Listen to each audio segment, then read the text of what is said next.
अस्सलाम वालेकुम। आज की इस वीडियो के अंदर हम देखेंगे कि हम कैसे अपने कॉलम जो टेबल है, डाटा टेबल है, उसको डायनामिकली गूगल शीट पे बनाएंगे और उसके ऊपर डायनामिकली ही हम वहां पर फिल्टर्स को भी अप्लाई करेंगे।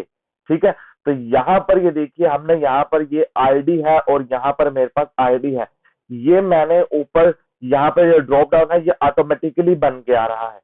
अब मैंने यहाँ पर वन को सिलेक्ट किया है, तो वन का यहाँ पर मेरे पास ड्रॉप डाउन जितने भी उसका वन आईडी के रिलेटेड हमारे पास वैल्यू है, वो वैल्यू हमें यहाँ पर रिसीव हो चुकी है, यानी कि हमें वहां पर फिल्टर हो चुकी है। आप लोग देख सकते हैं यहाँ पर टोटल हमारे पास 36 एंट्रीज हैं। उन 36 में से 12 हमारे पास वन की हैं और 10 उसके अंदर से 10 हमारे पहले पेज पर शो हो रही हैं और जो दूसरे पेज के ऊपर हमें 2 शो हो जाएंगे। ठीक है, तो ये हो गया।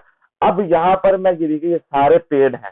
अगर ये स्टेटस है, अगर स्टेटस के अंदर जाकर पेंडिंग के ऊपर क्लिक करता हूं तो मुझे क्या देता है कि भाई नहीं है। ठीक है, अगर मैं पेड के ऊपर क्लिक करता हूं तो मुझे क्या देगा जी, पेड है। ठीक है, उसके बाद अगर मुझे पैकेज एक पर्टिकुलर 10 MB का मुझे पैकेज सिलेक्ट करता हूं तो नहीं है। 5 MB का देखता हूं तो वहां पर मुझे रिसीव हो जाता है। 12 MB का देखता हूं, वो भी मेरे पास यहाँ पर अवेलेबल है। ठीक है, अब उसके बाद जो प्रोग्रेस है पेंडिंग की मैं यहाँ पर देख लेता हूँ। उसके बाद कंप्लीट का मेरे पास यहाँ पर कोई भी नहीं। तो मेन के कहना ये चाहता हूँ कि अगर आप लोग लेट्स सपोज अगर मुझे एप्लीकेशन यहाँ पर एक और ऐड करनी है, तो ये देखिएगा, अब मैंने यहाँ पर एप्लीकेशन 1 कर दी। ठीक है, और जैसे ही मैं अपने इस जो डाटा टेबल है उसको मैं रिफ्रेश करूंगा, तो ये मेरे पास यहाँ पर एप्लीकेशन 1 यहाँ पर भी ऐड हो गया और एप्लीकेशन 1 का ड्रॉप डाउन भी मेरे पास बन चुका। अगर ठीक है, तो मेरे पास ये ड्रॉप डाउन भी यहाँ पर बन चुका है। ठीक है, और अगर मैं यहाँ पर फिल्टर्स वगैरह अप्लाई करता हूँ और रीसेट के बटन के ऊपर क्लिक करता हूँ, तो ऑल फिल्टर जो है वो रीसेट हो जाएंगे और जो वैल्यूज है वो सेट हो जाएगी ऑल के ऊपर। ठीक है, तो ये यहाँ पर, और उसके बाद हम यहाँ से कॉपी भी कर सकते हैं जितना भी हमारा डाटा है।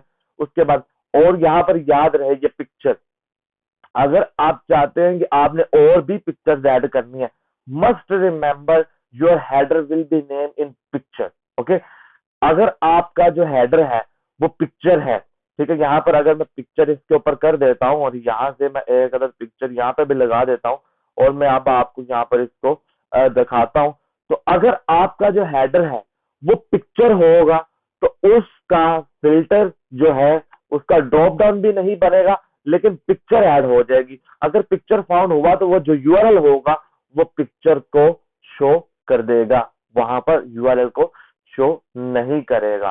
ठीक है, तो ये था यहाँ पर पिक्चर का सारा सीन। अब ये देखिए, यहाँ पर ये चीजें तो हमने बना ली क्योंकि ये डायनामिकली बन रहा है। अब रही बात कि ड्रॉप डाउन किस तरह से आ रही है। ठीक है, ये ड्रॉप डाउन किस तरह से आ रहे हैं। अब गूगल शीट के अंदर यहाँ पर ये देखिए 1 2 3 है।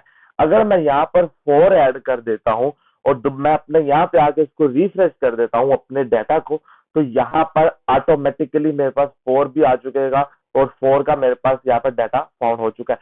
ये किस तरह से आया, ये हमें डुप्लीकेट वैल्यूज शो नहीं करेगा। ठीक है, हमें यहाँ पर यानी कि इसके अंदर जो भी डुप्लीकेट वैल्यूज होगी उसको शो नहीं करेगा, वन टाइम ही उसको शो करेगा, जिसकी वजह से वो इसके यहाँ पर ड्रॉप डाउन बन रहे हैं। ठीक है, और ये यहाँ पर सेम इसी तरीके से, और जितने ज्यादा आपने यहाँ पर आपकी वैल्यूज होंगी, यानी कि अगर 10 100 तक होंगी, यहाँ पर 100 तक मैं 1 तो 100 होंगे, तो 100 वैल्यूज का यहाँ पर ड्रॉप डाउन बन जाएगा ऑटोमेटिकली। आपको वैल्यूज को सेट नहीं करना पड़ेगा अगर, ठीक है, तो ये इस तरह से। अब उसके बाद आप यहाँ से इसको एक्सेल में भी डाउनलोड कर सकते हैं, प्रिंट भी ले सकते हैं। Now the important part I will discuss in English for our other viewers like United States. In this video, we will cover the dynamic data table, which is all the crop. और एक बात और याद रखिए, ये जो data table है ये यूजर फ्रेंडली है और डिवाइस फ्रेंडली भी है।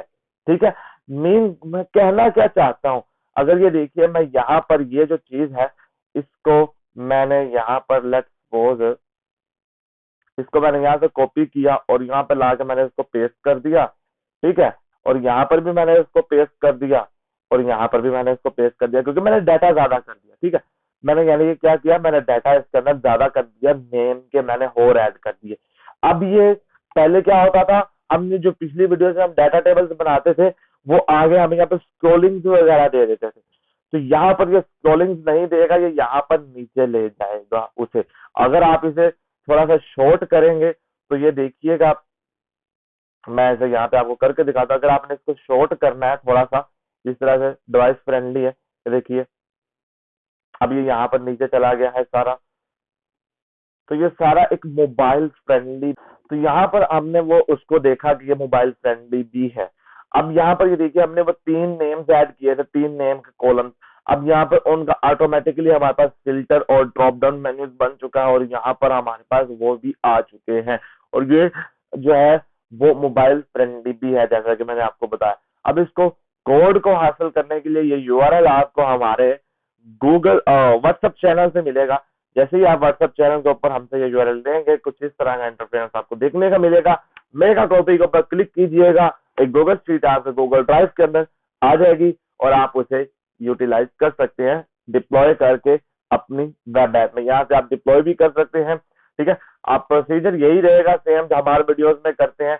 appScript के ऊपर जाना रहेगा, appScript के ऊपर जाकर डिप्लॉय के ऊपर जाना रहेगा, डिप्लॉय के ऊपर न्यू डिप्लॉयमेंट के ऊपर जाना रहेगा, न्यू डिप्लॉयमेंट के ऊपर करके परमिशंस देनी होंगी, परमिशंस देकर आपको यहाँ पर जो है आपको एक अदर लिंक मिल जाएगा। इस लिंक के जरिए आप अपनी वेब ऐप को एक्सेस कर सकते हैं, अपने गूगल शीट के डाटा को यहाँ पर एक्सेस कर सकते हैं। ठीक है, so take care, meet you in next video. अल्लाह हाफिज, टेक केयर।